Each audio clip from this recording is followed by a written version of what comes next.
On the front page of the New York Times, ladies and gentlemen, April 27th, 1952, ran an article, page 1, Sheen in Rome says red agents tried to infiltrate the priesthood. There was no institution on the planet that had so opposed communism like the Catholic Church.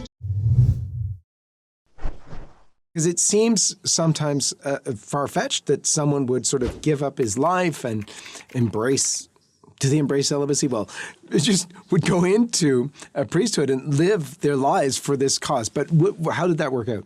We quote in the book Blessed Solanus Casey. In fact, it's the main biography of Solanus Casey, and his biographer almost mentions this in passing. In fact, he kind of takes a snide shot at Solanus Casey for being kind of giving in here to the whole Red Scare mentality of the day, right?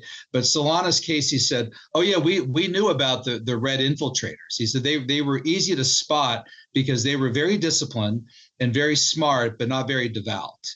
And so he even talked about seeing these people, encountering these people. Now, I would add this too. This is, I think, quite significant.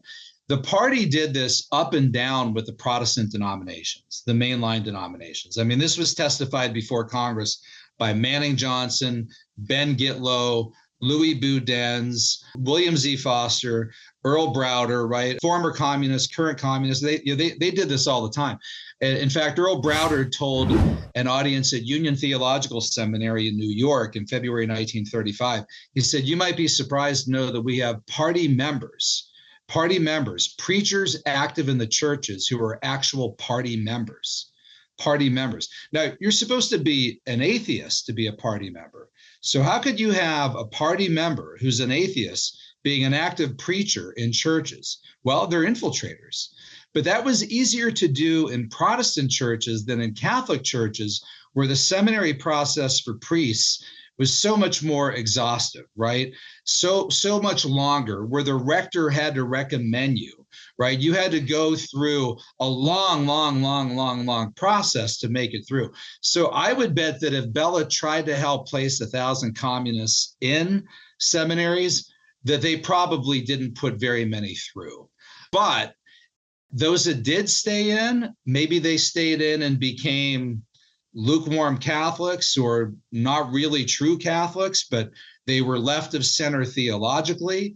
But Manning Johnson said that it was a truism in Communist Party organizing that if you could place just 60 to 70 people in an organization out of 10,000, just 1% or even less than 1%, you could control the organization.